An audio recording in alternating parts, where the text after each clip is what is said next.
Force STF ಅಥವಾ ಅಂತಹ ವಿಶೇಷ ಕಾರ್ಯಪಡೆಗಳಲ್ಲಿ ಕಾರ್ಯನಿರ್ವಹಿಸುವಾಗ ಅಗ್ನಿಶಾಮಕ, ಅಬಕಾರಿ, ಎಕ್ಸೈಸ್ ಮತ್ತು ಅರಣ್ಯ ಇಲಾಖೆಯ ಅಧಿಕಾರಿಗಳಿಗೆ ಗನ್ ಅಥವಾ ಶಸ್ತ್ರಾಸ್ತ್ರಗಳನ್ನು ಬಳಸಲು ಅನುಮತಿ ಇರುತ್ತದೆ.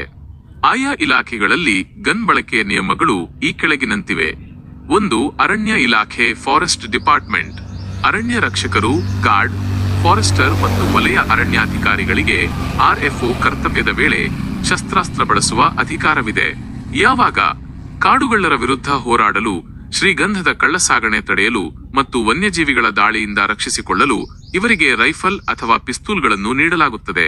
ಎಸ್ಟಿಎಫ್ನಲ್ಲಿ ವೀರಪ್ಪನ್ ಕಾರ್ಯಾಚರಣೆಯಂತಹ ಸಂದರ್ಭಗಳಲ್ಲಿ ರಚನೆಯಾದ ಎಸ್ಟಿಎಫ್ನಲ್ಲಿ ಅರಣ್ಯ ಇಲಾಖೆಯ ಸಿಬ್ಬಂದಿಗೆ ವಿಶೇಷ ತರಬೇತಿ ಮತ್ತು ಶಸ್ತ್ರಾಸ್ತ್ರಗಳನ್ನು ನೀಡಲಾಗಿತ್ತು. 2. ಅಬಕಾರಿ ಇಲಾಖೆ ಎಕ್ಸೈಸ್ ಡಿಪಾರ್ಟ್ಮೆಂಟ್.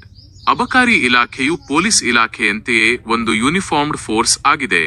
ಅಧಿಕಾರ: ಅಬಕಾರಿ ಉಪನಿರೀಕ್ಷಕರು, ಇನ್ಸ್ಪೆಕ್ಟರ್ ಮತ್ತು ಅದಕ್ಕಿಂತ ಮೇಲ್ಪಟ್ಟ ಅಧಿಕಾರಿಗಳಿಗೆ ತಮ್ಮ ರಕ್ಷಣೆಗಾಗಿ ಮತ್ತು ಅಕ್ರಮ ಮದ್ಯ ಮಾರಾಟಗಾರರ ಮೇಲೆ ದಾಳಿ ಮಾಡುವಾಗ ಪಿಸ್ತೂಲ್ ಅಥವಾ ಸರ್ವಿಸ್ ರಿವಾಲ್ವರ್ ಇಟ್ಟುಕೊಳ್ಳಲು ಕಾನೂನಿನಲ್ಲಿ ಅವಕಾಶವಿದೆ.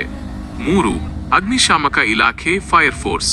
ಸಾಮಾನ್ಯವಾಗಿ ಅಗ್ನಿಶಾಮಕ ದಳದವರಿಗೆ ದೈನಂದಿನ ಕೆಲಸದಲ್ಲಿ ಗನ್ ಅವಶ್ಯಕತೆ ಇರುವುದಿಲ್ಲ. ಆದರೆ ವಿಶೇಷ ಸಂದರ್ಭ ಅವರು ಎಸ್ಟಿಎಫ್ನಂತಹ ವಿಶೇಷ ಪಡೆಗಳಿಗೆ ನಿಯೋಜನೆಗೊಂಡಾಗ ಅಥವಾ ವಿಧ್ವಂಸಕ ಕೃತ್ಯಗಳ ತಡೆಗೆ ಎಸ್ಡಿಆರ್ಎಫ್ ಎನ್ಡಿಆರ್ಎಫ್ ಮಾದರಿಯಲ್ಲಿ ಹೋದಾಗ ಪರಿಸ್ಥಿತಿಗೆ ಅನುಗುಣವಾಗಿ ಅವರಿಗೆ ಶಸ್ತ್ರಾಸ್ತ್ರಗಳ ತರಬೇತಿ ಮತ್ತು ಬಳಕೆಗೆ ಅನುಮತಿ ನೀಡಲಾಗುತ್ತದೆ.